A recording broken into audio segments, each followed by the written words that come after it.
and welcome to Round Robin. I'm your host, Robin McCormick, with the City of Hampton's Communications and Marketing Department. And today we're going to talk a little bit about city taxes, a little bit about the economy, a little bit about your own, probably most important investment, your house. My guest today is the City Assessor, Brian Gordineer. Welcome, Brian. Hello, Robin.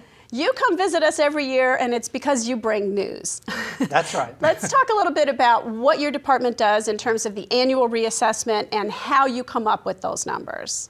We are charged with reassessing all 50,913 parcels within the city every year on an annual basis. Sometimes those values will change, and then other times they don't, and particular properties may change one year and not the next. Others may change every year. So it's a mixed bag, and every property is unique, so everyone has its own situation and with the revaluation.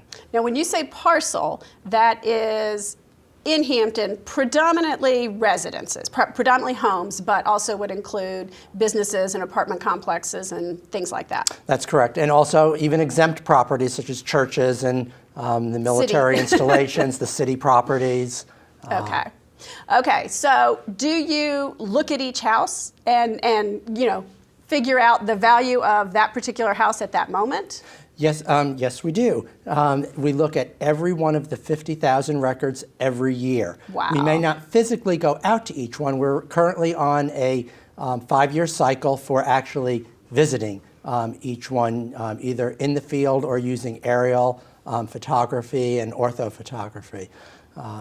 But we do visit every property record every year. Wow, that's amazing. Now, you don't go inside, so you can't, it's not like you're getting ready to sell your house and you're getting an appraisal where they walk through and look at your countertops and how, well kept things are.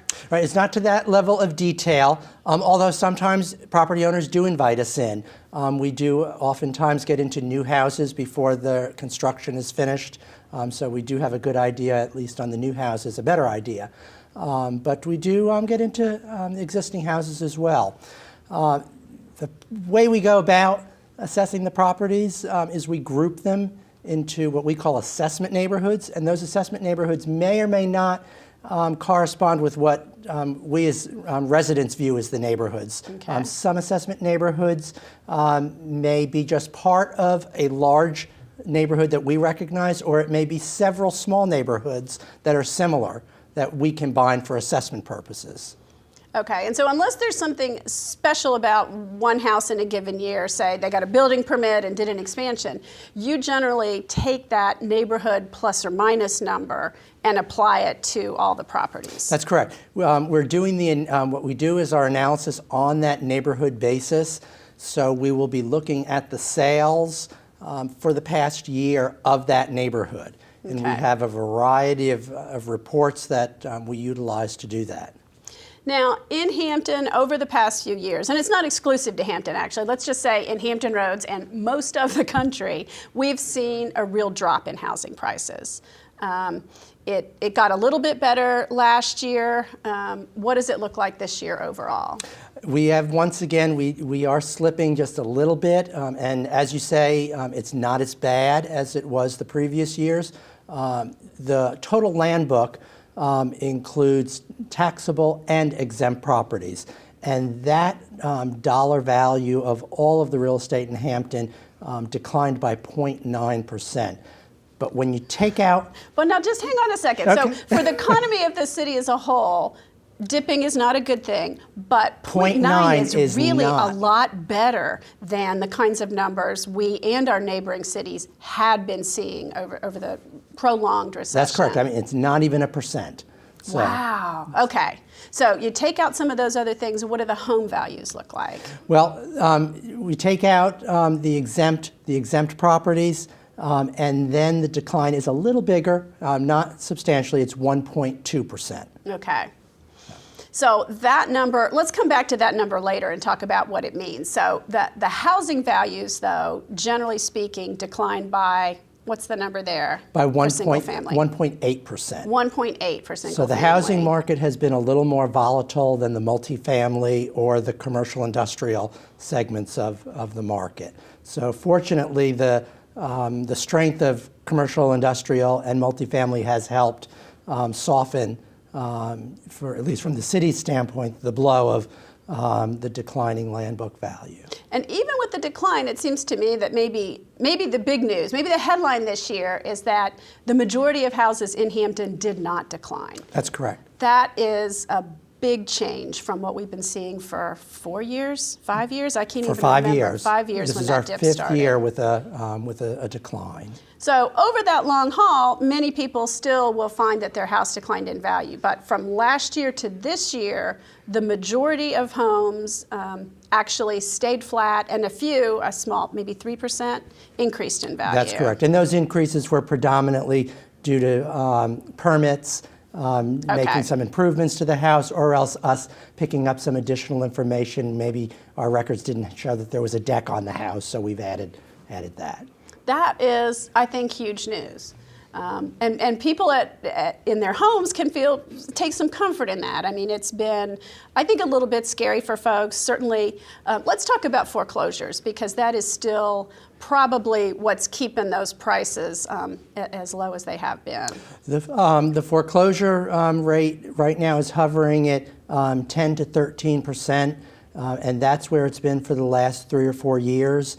And that is a significant, I think, drain on the market, because all of those homes, those foreclosed homes, are competing with the homes that are normally on the market. Mm-hmm. So that does tend to drive the entire market down a bit. And then in addition to the ones that have been foreclosed, there are some that maybe aren't through the process or are, and the bank may be in possession of the property now and they're selling the property, and those aren't even included in that figure, and we call those bank sales. Oh, okay. So, and those are typically a little under market value because the bank is in correct. a bigger hurry to get rid of it. That's right.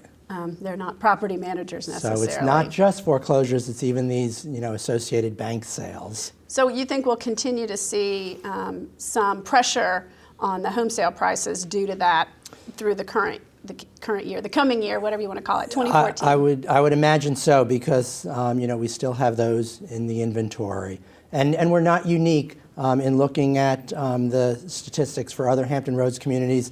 Other communities are experiencing this as well. Chesapeake has a similar record of foreclosures, percentage-wise and over the time period. Okay. Now, if we get to the question that people out there might be asking, which is, what about my house? We can talk about the global city, but everybody wants to know their investment in their home. How did they fare? And we can put up a map that shows the gray areas, I think, are the areas where there was no change. And you can see that is definitely more than 50% of the city. And everything else, there's no pattern. Once again, it's not like waterfront all did something, or houses in the $100,000 range all did something else. And that's a good that's really a good thing, that there aren't specific price ranges or areas that are experiencing a greater decline than others. It is a citywide what's happening. Yeah, it's just all over the place. And if you're looking at this map, correct me if I'm wrong, but the colors, the darker blue and the purples are where you're seeing the slightly larger decreases. That's correct. The gray is sound, it didn't change, and I think yellow maybe is an increase. And one of what is also instructive is to look at maybe a map of the last 5-year period to get a better understanding of the trend over the entire downturn time. cycle, because then you do see that the entire map is just about the same color, so that the city is experiencing the same throughout. Now, Brian, normally we get a Valentine's card from you with this information in the mail, but this year there was a change in state law or procedures. State law, that's okay. right. So you're notifying folks earlier. That's right. Typically the notices went out just around Valentine's Day. Because of a change in state law, we're having to move the mailing of the notices up about 2 weeks. So January 28th, our notices will be mailed. And as they have been for the last several years, in an effort to economize, the notices are in a postcard format. And speaking of economizing, you only send a notice to people whose property changes. That's correct. So if I'm sitting home watching this and thinking, hey, I didn't get my notice, I can know, or I should know now that means my valuation didn't change. That's correct. And that doesn't, just because you didn't get a notice, that doesn't prevent you from inquiring with our office and appealing your assessment. So I would just mark your calendar for January 28th. If you don't get the notice and you're concerned about the assessment and would like us to review it, give us a call at that time. Now, I'm going to assume most people who appeal or who challenge think that their assessment should be lower, because it relates to their tax bill. But of course, if you're getting ready to sell your house, you might be thinking, I think my house is worth more than what this postcard says. That's right. That's very true. Folks want, I think in this period we're in right now where we are decreasing assessments, or have been, folks are concerned if it goes in the other direction as well. So we do get calls from folks saying, I think the value of my home is higher. I've made improvements to it.